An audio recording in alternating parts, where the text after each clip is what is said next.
अखंड विश्वाला शांततेचा संदेश देणारे महाकारुणी तथागत गौतम बुद्ध, हिंदवी स्वराज्याचे संस्थापक छत्रपती शिवाजी महाराज, वयाच्या अवघ्या 32व्या वर्षी निधड्या छातीने मृत्यूशी झुंज देणारे छत्रपती संभाजी महाराज, माता जिजाऊ, माता रमाई, भारतीय राज्यघटनेचे शिल्पकार भारतरत्न डॉक्टर बाबासाहेब आंबेडकर यांच्या आचारांना विचारांना त्रिवार अभिवादन, तसेच येथे उपस्थित सर्व ग्रामस्थांना माझा सविनय जय भीम. मी संस्कृती अनुप साळवी आज डॉक्टर बाबासाहेब आंबेडकर यांच्या जयंती निमित्त 2 शब्द बोलणार आहे. ते तुम्ही शांततेने ऐकावे अशी माझी नम्र विनंती. मित्रांनो, बाबासाहेब म्हणजे काय? आचार्य अत्रे असे म्हणतात, बाबासाहेब म्हणजे बंड, मृत्युवंत बंड. त्यांच्या देहाच्या कणाकणामधून बंड थैमान घालत होतं. बाबासाहेब म्हणजे जुलमाविरुद्ध उगारलेली वज्राची मूठ होय. बाबासाहेब म्हणजे जातीभेदावर सोडलेले एक चक्र होय.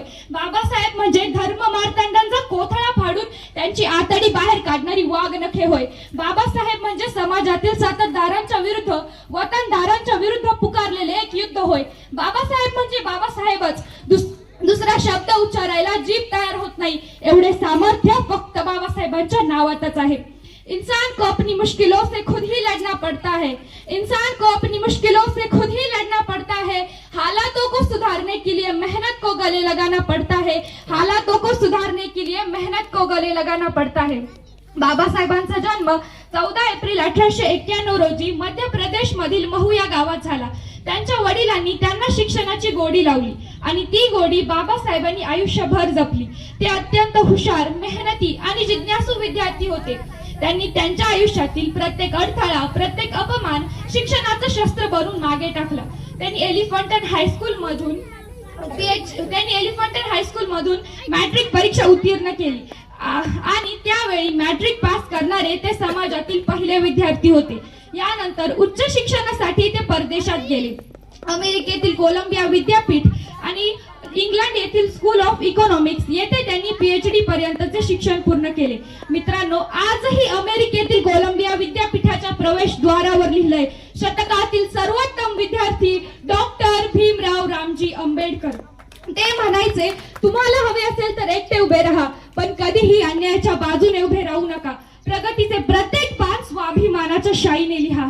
जिंदगी जीना आसान नहीं होता, जिंदगी जीना आसान नहीं होता, बिना संघर्ष के कोई महान नहीं होता. और जब तक ना पड़े चोट हथौड़े पर, और जब तक ना पड़े चोट हथौड़े पर, पत्थर भी भगवान नहीं होता, पत्थर भी भगवान नहीं होता. बाबासाहेबांनी भारताच्या स्वातंत्र्यानंतर देशाच्या संविधान समितीचे अध्यक्ष झाले. त्यांनी जगातलं सर्वात मोठं आणि सर्वसमावेशक संविधान लिहिलं, जे आज आपल्या लोकशाहीचं बळ आहे. मित्रांनो, बाबासाहेबांनी संविधानात सर्वांना समान हक्क, शिक्षणाचा अधिकार, न्याय आणि मताचा अधिकार दिला. ते म्हणायचे, माणूस मोठा जन्माने नव्हे तर कर्माने होतो. कायद्याच्या भाषेत समानता लिहून त्यांनी कित्येक पिढ्यांना माणूस म्हणून जगण्याचा अधिकार दिला. त्यांनी त्यांच्या लेखणीतून नुसता कागदच नव्हे तर स्वप्नांचा, संघर्षाचा आणि स्वाभिमानाचा इतिहास लिहिला. डॉक्टर बाबासाहेब आंबेडकरांचं भारतीय संविधान निर्मितीतलं योगदान अत्यंत मोलाचं आणि ऐतिहासिक आहे. 28 ऑगस्ट 1947 रोजी बाबासाहेबांची भारतीय संविधान मसुदा समितीचे अध्यक्ष म्हणून निवड करण्यात आली. कारण त्यांचं कायदा, प्रशासन, अर्थशास्त्र, समाजशास्त्र आणि मानवाधिकार यावर गाढ ज्ञान होतं. त्यांनी समाजाला स्वातंत्र्य, समता, बंधुता, न्याय या तत्वांचा मूलाधार दिला. अस्पृश्यता, जातीभेद, धर्मावर आधारित भेदभाव यांना संविधानाच्या माध्यमातून आळा घालण्याचा बाबासाहेबांनी प्रयत्न केला. मित्रांनो, बाबासाहेबांना असा देश घडवायचा होता जिथे कोणताही व्यक्ती आपल्या धर्मामुळे, जातीमुळे आणि वर्गामुळे दुय्यम न ठरेल. म्हणून त्यांनी संविधानात सर्वांना समान हक्क, शिक्षणाचा अधिकार, मत अधिकार असे महत्वाचे अधिकार दिले. भारतीय संविधान 26 नोव्हेंबर 1949 रोजी स्वीकारण्यात आले आणि 26 जानेवारी 1950 रोजी अंमलात आले. बाबासाहेबांनी जेव्हा संविधान सभेपुढे अंतिम मसुदा सादर केला तेव्हा ते म्हणाले की हे केवळ एक कायदेशीर दस्तावेज नसून ही नव्या भारताची आत्मा आहे. आज भारतीय लोकशाही, समानता आणि कायद्याच्या अधीन राहण्याचं स्वातंत्र्य लाभलं, त्याचं श्रेय खूप मोठ्या प्रमाणात बाबासाहेबांच्या कष्टांना आणि दूरदृष्टींना जातं.